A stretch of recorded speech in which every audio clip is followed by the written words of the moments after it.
Amigos e amigas, estamos de volta a mais uma edição do nosso Compartilhar. Sempre uma alegria poder estar com você aí e compartilhar a palavra de Deus, compartilhar os ensinamentos e os caminhos que Deus deixou para nós revelados na sua palavra. Hoje nós estamos entrando, ou seguindo, melhor, a história, um olhar especial para o José, personagem que se destaca dentro da nossa sequência de histórias agora. José, que tinha sido vendido pelos irmãos, que tinha sido motivo de discórdia lá entre os irmãos, um abalo na família do Jacó, e agora ele está numa nova dimensão. Vamos ver que ele evoluiu. O José foi vendido pelos irmãos como escravo, foi parar no Egito, e a vida dá uma série de reviravoltas lá na história do José. Enfim, de um escravo, ele passa a uma situação de novidade que ninguém imaginava.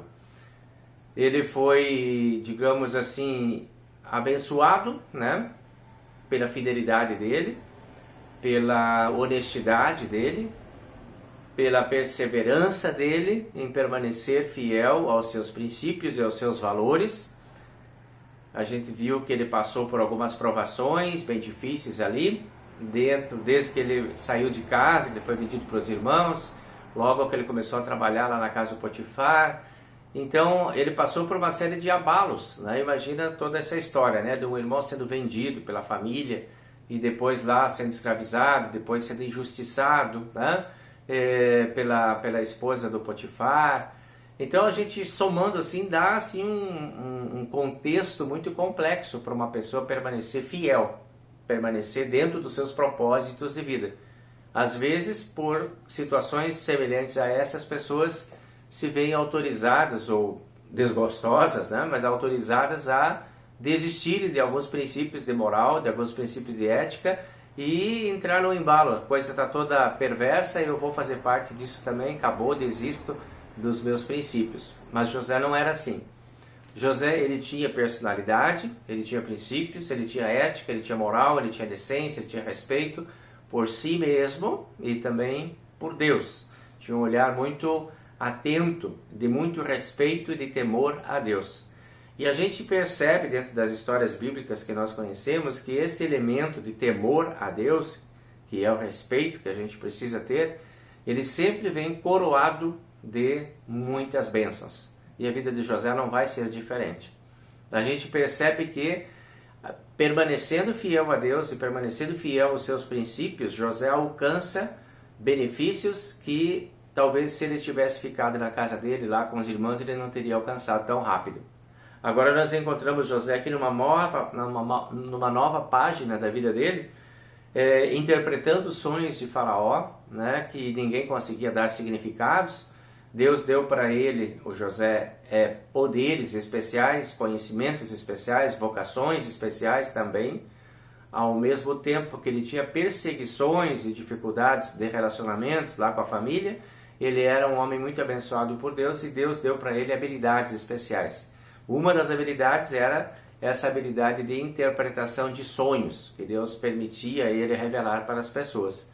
E o José revela então os sonhos do Faraó, e dá para o Faraó, inclusive, algumas dicas de estratégias de como ele poderia agir diante daquele quadro, de 7 anos de fartura, 7 anos de dificuldades. Então vamos lá, vamos organizar esse país e quem sabe a gente vai fazer um depósito, quem sabe vamos guardar alimentos, vamos ter aí para vender nos anos de fome, vamos abastecer nos anos de fartura e abundância. Então tem toda uma estratégia que é trabalhada também por José. Além de revelar para o Faraó esse plano, ele vai ser lembrado por Faraó pela sua competência, pela sua habilidade, e ele vai ser exaltado pelo Faraó.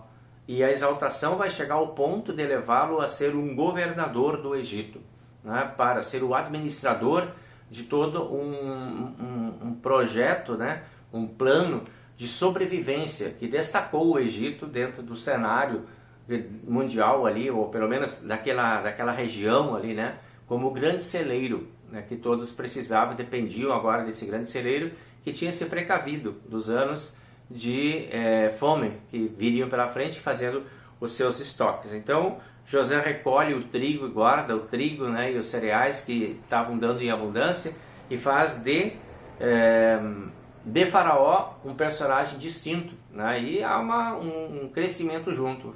O José também cresce junto. Veja lá, então, de escravo para governador.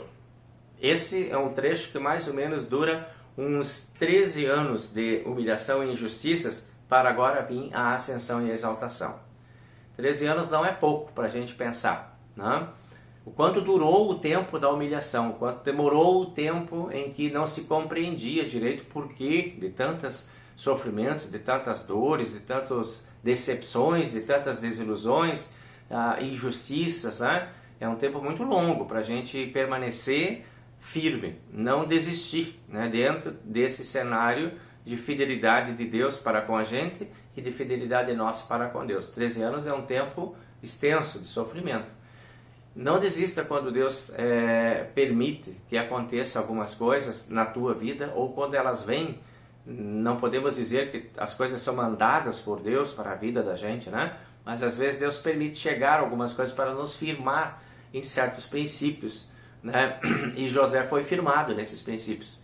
E ele não desistiu, ele ficou esperando, ele tinha a esperança. Ele ficou na esperança de que Deus estava do lado dele e a certeza de que ele não estava sozinho.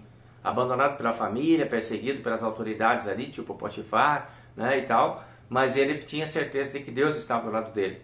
E esse mesmo Deus, a quem ele foi fiel, o levou até diante do faraó. E aí o plano se reverte. Depois de todo esse tempo, o plano se reverte. Muito bem. Agora José está numa posição honrosa, de destaque, de importância. Ele assimila aquela cultura do Egito também. Ele passa a incorporar aquela cultura, né? Ele passa a ter uma identidade com aquela cultura. Ele passa a falar, eu imagino, né? Ele passa a falar a língua dos egípcios também, se vestir como os egípcios também se vestiam, porque era agora uma autoridade, né? E isso fez com que aquela imagem daquele José, lá de 17 anos, né, que era antes um jovenzinho, quase um menino, desaparecesse. Agora está transformado, é um homem, né? E os irmãos, vítimas do tempo da escassez de alimentos, que toda a região ficou afetada, eles acabam tendo que vir para o Egito para comprar alimentos, né? Era o celeiro que tinha, e tinha que ir para lá para comprar alimentos. Então, o Jacó envia os seus filhos para comprar alimentos e tem que ir lá no Egito para fazer essa aquisição. Lá tem o encontro, então, dos irmãos com José. Esse José agora é diferente. E os irmãos não reconhecem esse José. Ele é uma autoridade, né? Ninguém imaginava que essa história teria mudado de curso desse jeito, né? Havia uma transformação desse José. E eles então, a princípio, eles têm esse encontro, eles não conseguem identificar o irmão que estava lá, né? Mas com o tempo eles vão reconhecer esse José, né? Eles vão reconhecer o José. E eles reconhecem também a sua culpa, né? Diante de tudo aquilo que eles tinham feito, eles reconhecem a sua culpa e eles então conversam com José. Eles têm agora, eles estão 20 anos depois, né? Eles estão lá para rever o seu irmão, né? Depois de 20 anos, então, José revê esses irmãos e eles não reconhecem, porque ele tinha mudado bastante, né? E José tem uma postura, porque José conhece os irmãos, ele vê, ele sabe quem são eles, ele reconhece. Mas não há nenhum desejo da parte de José de revidar aquela maldade que ele tinha sofrido dos irmãos. Porque José era um homem cordato, ele era um homem de paz, ele era um homem de serenidade, ele era um homem de tranquilidade, ele era um homem do bem. Agora ele tinha poder para fazer uma vingança, quem sabe até bem significativa, né? Mas ele não o faz. Ele trata os irmãos com carinho, ele trata os irmãos com bondade, ele acolhe os seus irmãos, ele atende os seus irmãos e permite que os seus irmãos possam voltar para casa em segurança, né? Depois os irmãos eles voltam para casa e agora eles vão fazer uma segunda viagem, né? E daí tem o Jacó tem uma preocupação de deixar o seu filho Benjamim viajar junto, que era o filho mais novo agora que estava em casa. Tinha muita preocupação, muito medo, preservação, já tinha perdido um filho, agora de repente mais um. Mas o Judá, que é um dos irmãos, ele ele assume um compromisso de responsabilidade para que o Benjamim possa ir junto também, né? Então o pai libera sob a responsabilidade de ajudar o Benjamim para o Benjamim fazer essa viagem junto lá também. E eles chegam então na casa do governador. José se emociona com o encontro com o Benjamim na sua casa, né? A gente vê que tem uma preocupação do pai, né, de cuidado para com o Benjamim, e o José está sintonizado com essa preocupação também. Ele também quer a preservação do Benjamim. Mas José vai se dar agora a conhecer pelos irmãos, ele vai se revelar, né? A gente vê que ele vai colocar os irmãos dele meio que à prova, né? E vai fazer alguns testes ali com os irmãos dele. E o Benjamim então fica meio que na mira, né? Vou ficar com o Benjamim aqui, vocês têm que ir lá buscar o pai de vocês. Quando vocês trouxerem o pai de vocês para cá, eu entrego o Benjamim. Então o Benjamim ficou tipo uma moeda de troca lá, né? José se dá a conhecer, não podendo se conter, né? Ele fica muito emocionado de ver os irmãos, apesar do medo dos irmãos terem dele. Ele tem um amor muito grande, e eles então fazem um acordo: deixa o Benjamim aqui e vai lá buscar o pai, né? Aí o pai depois vem também para o Egito para o encontro, né, com os filhos aqui. A gente vê então aqui um movimento, né, bem grande assim, de uma busca de harmonia familiar.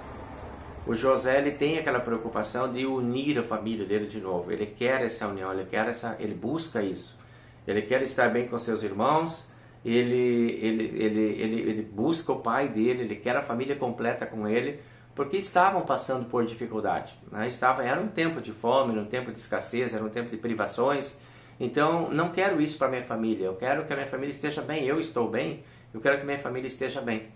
Então, aqui nós temos um aprendizado importante também com essa história, né, do quanto que a gente pode ser sensível às dificuldades e aos movimentos da nossa família.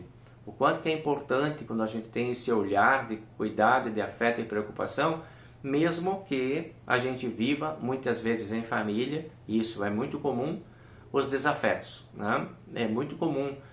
Imagina numa família grande, isso mais ainda comum acontecer, né? Às vezes, quando tem só dois irmãos, já tem desafetos, já tem dificuldades, já tem coisas que são difíceis de serem administradas entre irmãos. Uma família desse tamanho, muito maior ainda as probabilidades disso existir. Então, se você vive situações assim também, e eu acredito que deva ser comum também aí na vida de vocês, situações de desafetos, de intranquilidades, de injustiças, enfim, tudo pode acontecer numa família. Cada família tem suas dificuldades, né? Não guarde rancor, não guarde figurinhas de ressentimento, de mágoas, de ressentimentos para serem depois usados de volta como moedas de troca. Isso não te faz bem, isso não vai te fazer bem, não vai te permitir crescer como ser humano, não vai te dar perspectiva de tranquilidade, de serenidade.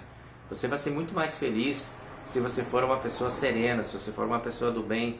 Releve a maldade das outras pessoas e abra espaço para a tua bondade. Foi isso que o José fez. Ele não quis mais olhar para aquela característica, até porque o tempo talvez tivesse mudado, os irmãos também. Então, não vou ficar guardando figurinha aqui para daqui a 10 anos jogar na cara, daqui a 20 anos me vingar, né? Agora é minha vez de fazer, vocês fizeram lá atrás, agora é minha vez, vocês agora vão pagar pelo que fizeram. Então esses ressentimentos, eles são muito cruéis, eles destroem as relações e são muito cruéis. É comum a gente ver essas situações dentro das famílias que vivem seus constantes enfrentamentos, né, e desrespeitos e dificuldades relacionais, e daqui a pouco chega a morte para um dos irmãos, daí aquela lamentação, aquele choro, aquele ressentimento, né? Então não deixe chegar esses momentos com ressentimentos, com mágoas guardadas. Se as coisas acontecem aqui, aproveitem o tempo que Deus está dando para vocês, para reatar as relações, para perdoar as ofensas, as mágoas, e tirar do caminho essas coisas que não já atrapalharam, que chega no passado. Agora não deixe isso ficar atrapalhando aí. Já aconteceram uma vez, seja por você ter feito alguma coisa errada, ou por algum irmão, parente ter feito com você, já foi mal quando aconteceu, então não precisa continuar sendo ruim. A gente pode buscar o entendimento, a serenidade e o bom convívio. né? Essa é uma das lições importantes aqui dos esforços de José. Veja, ele prefere olhar para as bênçãos. Sou um homem abençoado. Eu sou muito abençoado e por isso eu quero repartir essa bênção. Então, essa disponibilidade de ser do bem, ela pode ser tua também. Na tua família, no teu trabalho, com os teus amigos, com os teus colegas. Releve a maldade das pessoas e dê e crie espaço para a sua bondade, ampliar na vida das pessoas. Pela sua bondade poderá haver transformação na vida das outras pessoas também. Pela raiva, pelo ressentimento, não há expansão, há encolhimento, a gente fica muito rude, muito amargo, e isso também não é bom. A gente acaba ficando com a gente mesmo nesse amargor, isso não é bom. Então, coração aberto, alma limpa, espaço para o bem, disposição para fazer aquilo que é melhor, isso vai fazer de você uma pessoa feliz. Fica aí a dica para você pensar sobre isso também. Na próxima semana a gente volta com José agora recebendo seu pai e Jacó começando uma vida lá no Egito daí, tá bem? Fica com Deus, que Deus te abençoe e te guarde, que o Senhor faça resplandecer o seu rosto sobre ti, que Ele tenha misericórdia de ti e que Ele faça resplandecer o seu rosto sobre ti, te dê segurança, paz e muito amor, certo? Na próxima semana a gente se vê. Um bom tempo para você e uma boa semana até quarta-feira. Tchau, tchau.